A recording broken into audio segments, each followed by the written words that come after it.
Bon vendredi tout le monde, bienvenue dans votre podcast Soccer Bleu, Blanc, Noir. Jeff Morancy qui est là avec vous pour cette édition pré-week-end. Alors que le CF Montréal sera en action du côté du stade Saputo ce week-end avec nul autre que Nacho Piatti pour sonner la cloche. Quel bel événement, quel beau coup, je le rappelle encore une fois, des 16-42. Il devrait avoir plusieurs retours là, si on se fie à ce qu'on peut observer sur les entraînements de l'organisation. Il devrait y avoir quelques retours là, dans la formation. Marco Donadel pourrait composer avec une équipe presque complète ce week-end. Donc ça, c'est bon signe. C'est bon signe et c'est encourageant. On va pouvoir évaluer le groupe finalement dans son entièreté et ça pourrait être bon. Est-ce que Vrioni aurait une titularisation, pas Vrioni, mais est-ce que Ivan Jaime aurait une titularisation dans les pattes? Ça serait vraiment plaisant de voir tout ça. Alors, on va regarder ça. Aujourd'hui, je vais revenir sur le balado de Fred et Olivier Brett. Vous savez, dans l'ensemble, j'écoute pas... j'anime des balados, mais j'écoute très peu de balados soccer parce que j'en écoute énormément, mais très peu de ce qui se fait ici parce que je veux pas avoir les mêmes sujets, je veux pas suivre la parade, je veux pas être comme tout le monde. Donc, j'ai remarqué à un moment donné que j'écoutais tout ce qui se faisait. J'écoutais tout ce qui se faisait comme balado et là, à un moment donné, je me suis dit, on finit par tout dire la même affaire parce que, finalement, on se répond entre nous autres. Et on a toutes des idées, des points de vue, des angles qui sont différents, mais à la base, on parle tous du même sujet. Mais là, cette semaine, je traitais le dossier, vous l'avez sûrement vu et entendu surtout. Je traitais le dossier de Prince Owusu. Je disais qu'il ne fallait pas qu'il revienne avec la formation. Et là, Olivier Brett et Frédéric Laure en ont parlé. Puis j'ai vu un clip dans le fond du podcast passé où une discussion entre les deux, on disait qu'est-ce qu'on fait? Est-ce qu'on le signe joueur désigné? Est-ce qu'on le ramène? Il va vouloir banquer? Avec raison. Avec raison. Prince Owusu est sur une excellente saison, la meilleure de sa carrière. En MLS, il va vouloir un retour. Il va vouloir un retour. Et c'est compréhensible. C'est compréhensible. Mais mon point de vue, moi, je le ramène pas, Prince Owusu. Puis je comprends que vous l'aimez, puis je comprends que vous voulez le ramener. Puis ça fait longtemps qu'on n'a pas eu un joueur aussi prolifique. Puis, tu sais, ce point de vue-là, vous avez parfaitement raison. Par contre, il faut regarder la situation de plus loin. Il faut se décoller un peu de la forêt. Et c'est un peu ça que Fred et Oli ont peut-être oublié de faire. Parce que la réalité, puis comme je vous dis, là, j'ai vu le clip qui tourne sur les réseaux sociaux. J'ai pas écouté l'ensemble du podcast. Puis, fait que je veux pas mettre de mots dans leur bouche, puis je veux pas dire des choses qu'ils n'ont pas dit. Mais en gros, mon point de vue à moi sur ce dossier-là, puis je vous l'ai déjà partagé, la valeur marchande actuelle de Owusu a atteint un prime. La situation du CF Montréal où Vrioni a très peu joué, où les Saputo ont énoncé clairement qu'on s'en allait avec des investissements sur le terrain, qu'on voulait gagner. Je pense qu'on va fermer le dossier Vrioni à la fin de la présente saison. Je pense qu'on va aller chercher un nouveau joueur désigné de premier plan pour entamer la saison 2026. Et moi, c'est la question que je voulais regarder avec vous. C'est de cet angle-là que je veux le regarder avec vous. Parce qu'en réalité, Vrioni est le remplaçant de Joseph Martinez et Prince Owusu est le remplaçant de Mathias Coccaro. Le CF Montréal évolue dans un modèle, dans un schéma tactique où on évolue à un seul attaquant. Et la question que je vous pose, puis je vous l'ai déjà posée, mais je veux juste revenir pour qu'on clôt le dossier une bonne fois pour toutes. Est-ce que avec un joueur désigné en santé, capable de jouer et capable d'obtenir des résultats à la hauteur de ce qu'on le paie,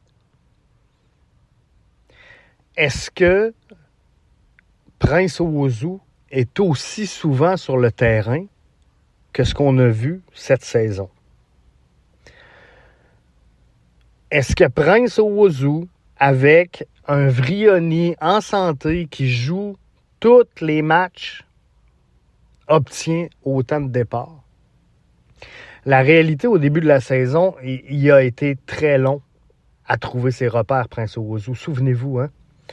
À combien de fois on a critiqué Prince Owusu, puis moi le premier, et j'assume ce que j'ai dit, puis je change pas mon fusil d'épaule. Il jouait de maladresse, il jouait sans confiance, beaucoup de déchets. C'était incroyable et je voulais m'en débarrasser à tous les matchs.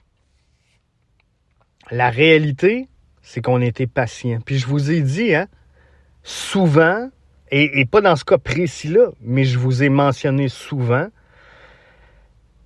qu'un des problèmes qu'avait eu Laurent Courtois était de modifier trop fréquemment son alignement. J'ai dit, si tu veux obtenir des résultats, tu dois mettre des joueurs, aller à la guerre et dire, regarde, je vais mourir avec ces joueurs-là, mais c'est mon choix et on y va comme ça. La réalité, c'est qu'on a eu des 11 qui ont été changeants, match après match, et les joueurs n'ont pas été en mesure de trouver de chimie naturelle et de s'adapter à leur environnement, à leurs coéquipiers. Prince Owusu, on s'est fait un peu forcer la main. Vu le manque d'options, vu le manque de profondeur en attaque, ben on n'avait pas le choix. Mais ça a payé. Ça a payé parce qu'on est allé à la vie, à la mort avec Prince Owusu. Il a trouvé ses repères et là, il est très, très prolifique. Je vous dis pas le contraire. Mais tout ça a pour conséquence quoi? Qu'on surévalue sa valeur versus sa valeur réelle présentement. Et dans le monde normal des choses, ben Prince Owusu est un gars qui va prendre 20 à 30 minutes par match. Si tu as un joueur désigné en santé, ben il va jouer 20 à 30 minutes, puis il va jouer des 90 quand on va faire tourner, soit en championnat canadien, soit peu importe, les semaines de 3 matchs, où on joue le week-end, le mercredi, le week-end d'après. Ben là, on va l'utiliser un peu plus. Mais la réalité, c'est que si Prince Owusu tombe la saison prochaine avec 20 à 30 minutes par match et quelques départs complets, est-ce qu'il va remettre une fiche identique ou semblable à cette saison? C'est impensable. C'est improbable et ça serait téméraire de vouloir le tester. Donc, d'offrir une augmentation à ce gars-là en même temps qu'on lui retire du temps de jeu, moi, je pense pas que c'est gagnant pour personne. Owusu est dans un prime, profitons-en. Je pense que si on a un joueur désigné et qu'on va chercher un autre joueur capable de prendre ce rôle-là de profondeur de super sub, ben, je pense qu'on va être gagnant. Les deux ensemble vont être plus prolifiques que l'a été Prince Owusu cette saison à venir jusqu'à maintenant. Donc moi, ce que je vous dis, c'est que c'est une erreur. Et c'est pas que j'aime pas Prince, c'est pas que je pense pas qu'il soit capable. Et si on nomme Prince Owusu joueur désigné et qu'on signe personne d'autre, fine, c'est correct. Parce que là, il va jouer sur une base régulière, il va jouer son temps de jeu, il va jouer ses minutes. Ça pourrait être bon. Mais si tu le relègues dans un rôle de deuxième plan, tu es aussi bien de le vendre. Parce que là, sa valeur ne pourra pas faire autre chose que descendre. Sa valeur ne pourra pas faire autre chose que descendre parce qu'il va avoir moins de temps de jeu, moins de résultats.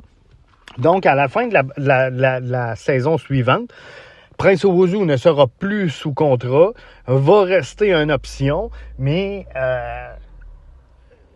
quand même, n'aura plus de valeur. Donc, on va faire quoi? On va le laisser partir contre rien à la fin de la saison.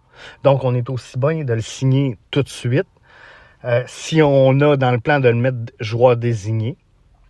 Ou sinon, ben, on le laisse partir. Et on profite de la valeur qu'il a présentement, qui est, selon moi, beaucoup plus haute que ce qu'il en est en vérité. Puis je vous le dis, la saison prochaine, ça va être plus dur pour Prince Owusu et j'en suis convaincu.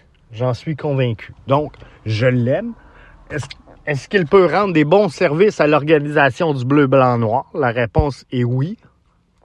La réalité, c'est qu'à un moment, les astres sont alignés, le timing est bon et tu dois tout simplement le laisser partir. Et est-ce que, au total des deux, on peut... Parce que, clairement, les Saputo veulent investir davantage que ce qu'ils ont fait cette saison. Donc, en investissant un peu davantage, est-ce qu'on peut faire un bon mix avec un joueur désigné et un joueur de profondeur qui soit plus performant que Vrioni et Owusu cette saison? Ma réponse à moi, c'est oui. C'est possible. C'est possible de le faire et j'espère qu'on va le faire. CF Montréal est en action. Demain, on suit ça pour vous. Restez bien branchés au bbnsoccer.com et là-dessus, je vous souhaite de passer un excellent week-end.